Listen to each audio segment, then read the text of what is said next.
All right, you clicked, I know why you're here. Let's be honest, there's a little part of us that's just fascinated by the dark, the grisly, the stuff you're not supposed to talk about. Well, you came to the right place. We're about to dive deep into some of humanity's most inventive and horrifying punishments.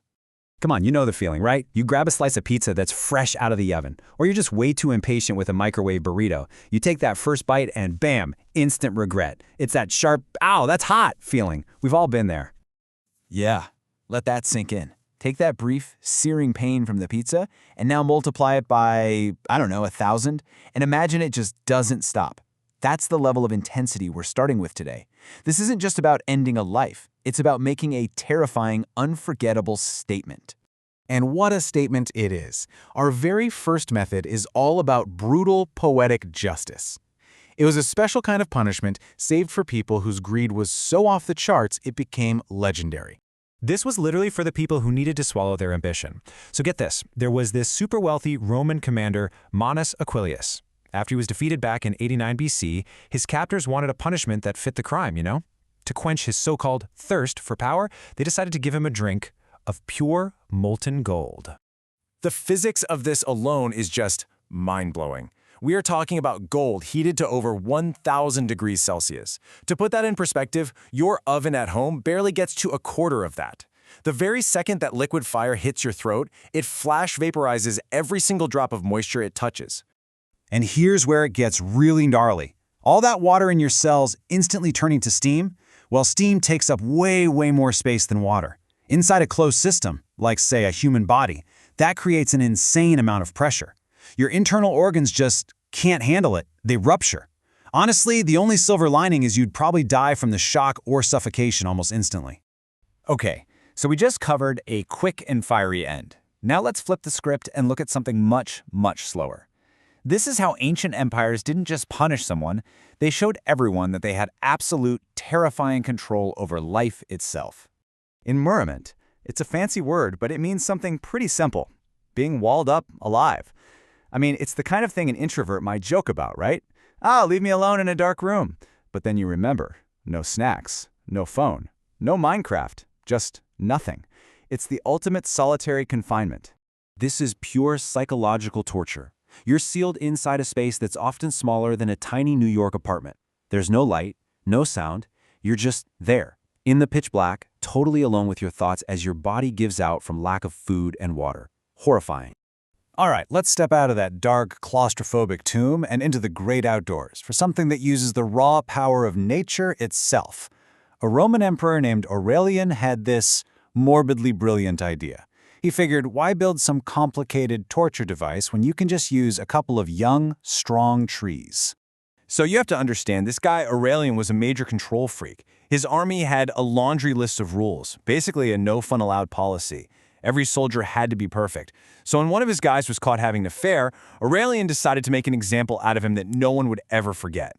They tied the man's limbs to two saplings that were bent down toward each other. And when they cut the ropes, well, all that stored up energy in the trees was released at once. You can imagine the rest. Okay, if the last few methods were about sending a message, these next ones are about perfecting the craft of pain itself. This is where executioners got, creative. They were focused on one thing, making the suffering last as long as humanly possible. Getting boiled alive was a surprisingly popular punishment back in the day for all sorts of crimes. But pretty soon the executioners realized they could, let's call it, upgrade the experience. Water's fine, it boils at 100 degrees Celsius. But oil? That gets up to 200. And tar? You can get tar up to a blistering 500 degrees. And that right there is the horrific difference. At those kinds of temperatures, you're not just boiling someone, you are literally deep frying them. I know the modern comparison is jarring, but it really gets the point across, doesn't it? The flesh would just melt away from the bone.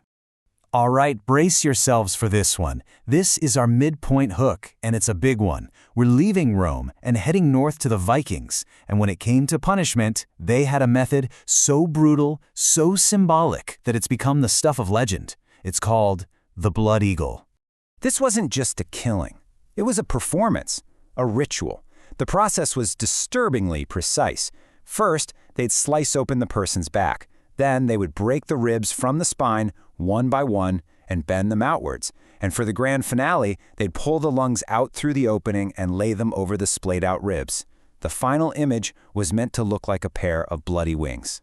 If the blood eagle was a symphony of sharp, intense agony, our next method is the complete opposite.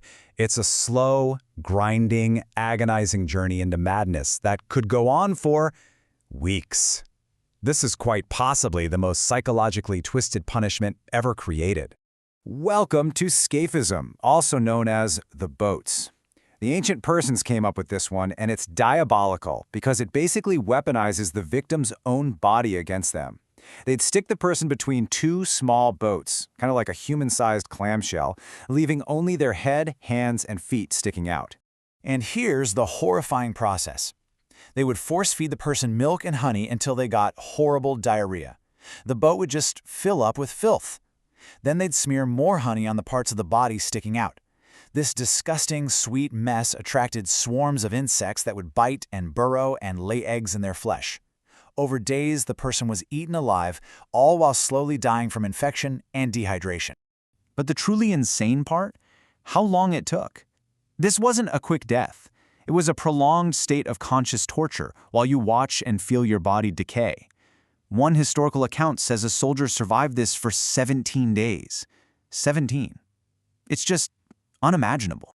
And that brings us to the end of our grim little tour.